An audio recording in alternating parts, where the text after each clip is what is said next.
Why your power or man? Why you foul or man? Oga o wogele give information to Frank Omede Ulukpona o asun accident o kan agbo ejemi lojeni o kan agugu dori o kan afian wu awe kan son lo pe son lo wo son the police no ejemi o son the Iguada the finance Omede me o go ga mi mo emi ame na mi kun e o so lo emi ame na mi kun o ga gbo e emi ame no ro we wegbe na o de gbe sebo ekenu emi ame who is the business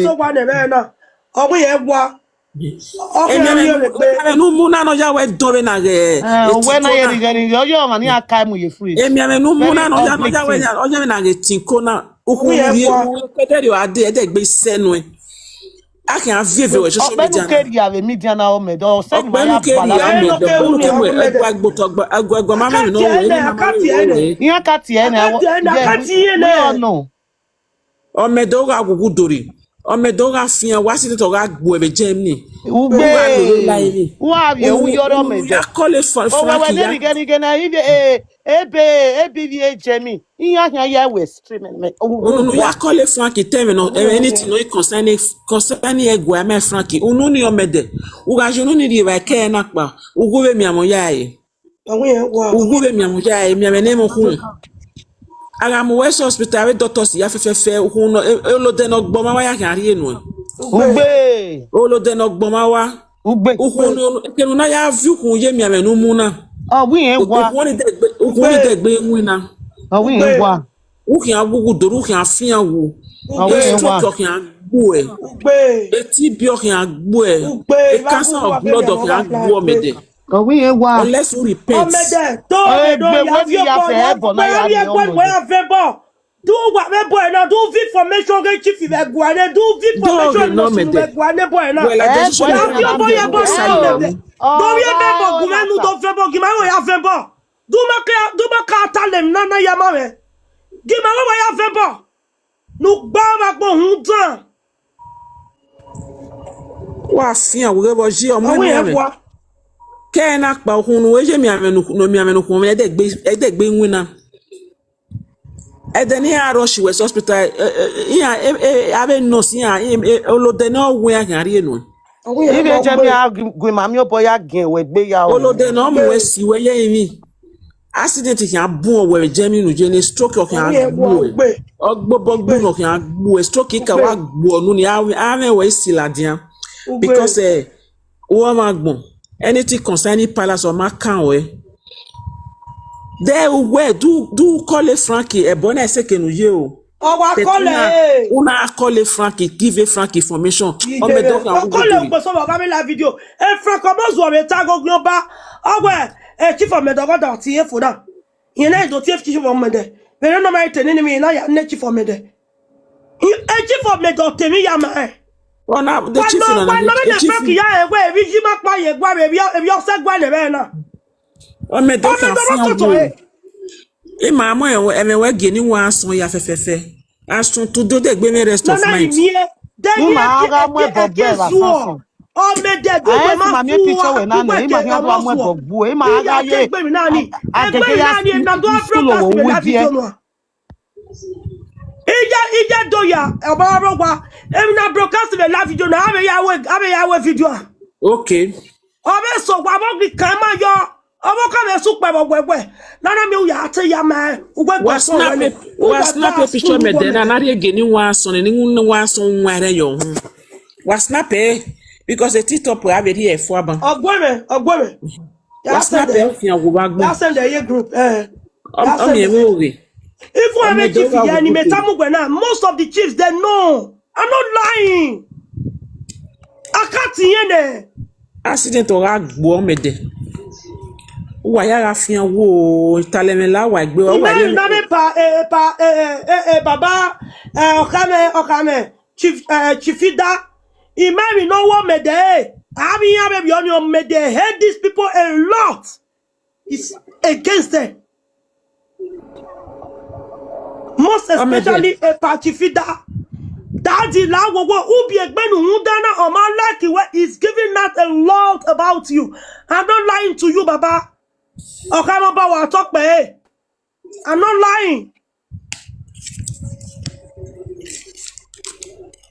On m'a bien donné nous sommes money à quoi les bails. Eri ọkpa ya fi agwa dere no ga college re be gani ani gi fi agwo ni ani mai de ko mi okewu ejore na we daddy you tell me Frank I get a lot of it you know if you understand what I dey talk where ijobe ye ti jobe ni a you tell me Frank we jobe me level gwegwa no worry tomorrow I'll contact everything no worry tomorrow you tell me most war we jobe me level gwegwa where Frank ata we a level ni jobe me gwegwa no go there no every after no time and it's true because every after no from this all last week e mo pe na ga o ya ta or where anything already I make sure any of me na jo almost to make sure I know there I got to focus on it very well. I me there the only pala chief in Oma. Yes, that is what you always say. Oh, baby, I'm come back. I'm chief that me Nick I'm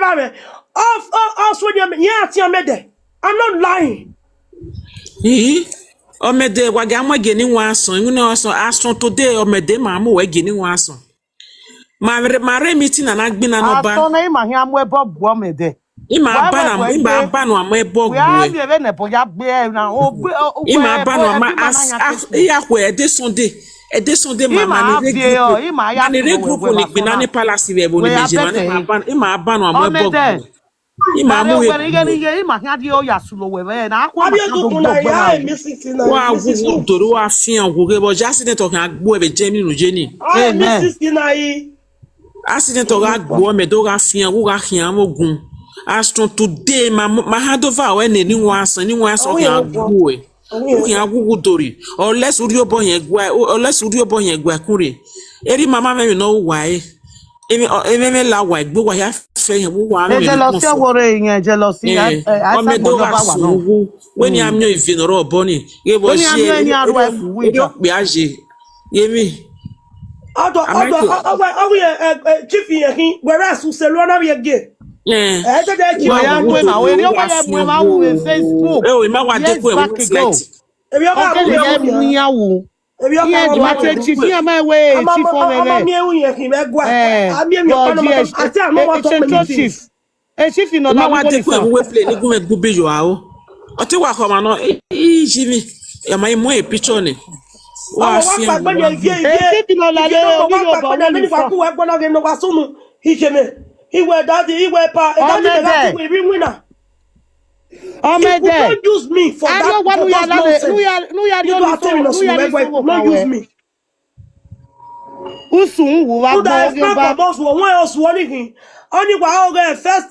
You are the first person of handle to terminus. There case war. Every no smooth work, but you can't wear. What's the energy of Vebo when all terminal Ladia? Or can you imagine Vebo? Eri okpa wu be ni ogun ma oni eto ogun ya tamugba yeso no sunu wu gbagba ni ogun no wa go I no want talk everything una no dey hear ma o me de na wa to e done he was telling me o ma me no wu be ni ogi wu ne we jore we daddy I miss you go ma jere no wu ye platform of almost wo chief Okpano who we pala the very high chief Iran. We are here. Do we ofo? One in the colony. Do we ofo? Godfather give your regard. Even I'm about with your godfather. We mammy no ya do we ofo? We may have a video na we pa better we allow monty. Here am. We mammy no ya wo he. I beg you. I'm about to come your kewu. Ijore kan igbo we daddy I miss you. Did you have a connection? When I go with daddy, I miss you. When why you can normally any open near Kerewodo? Eriona, why if you are or Medena or Guguduri, or less who repent, when you query. Umana repent, your mother give you only 3 weeks, 3 months. Where you make Bugabagmona, accident, man, I gaga or bo, Emiamano, who mean your Ogwelani. Imani kuhanya amwebo buewu we amio this Sunday ma amwebo gbe ija we forget ima amwebo gbe this Sunday akwe where ni ma owu gbe maybe ma ara bi ogo teme represent JJ or akwe ma we gberu mo Phone me Even my work be my time like that social media. Abo ki opane ma di with ye ma say ya like din when my work be a. So Ima call we man ima mwe bogbin because kini adona mama eme boy de.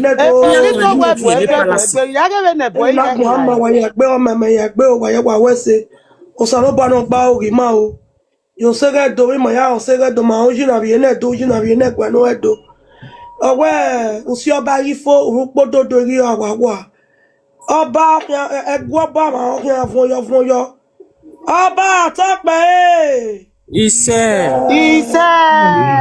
oba Tope Ise umo gwo Tope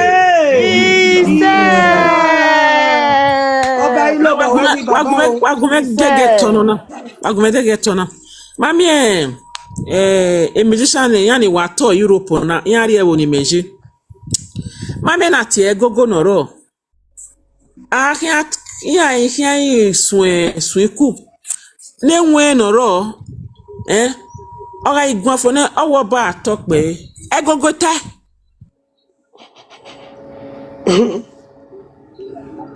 We ma bege we budianu we ya gege me de ba kwe Frank akwa mi adok bugwe me adok bugwe me do ewo akwa mi adok bugwe almost one agwa say no to Europe to ba na be webo ba ti ega go do la kekere no pa ne fie ni we ni any iya any we go gian any pe o me gian ma understand the way we only at your body we are return here.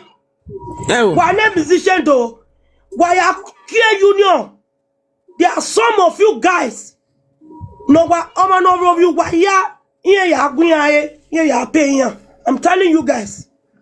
What if we are here? Yeah, Me must go. When or me fina because anytime on a K after on a coup because or you ni meje. Ijo, imafina go but But I dey talk to you. Come on. I don't want to.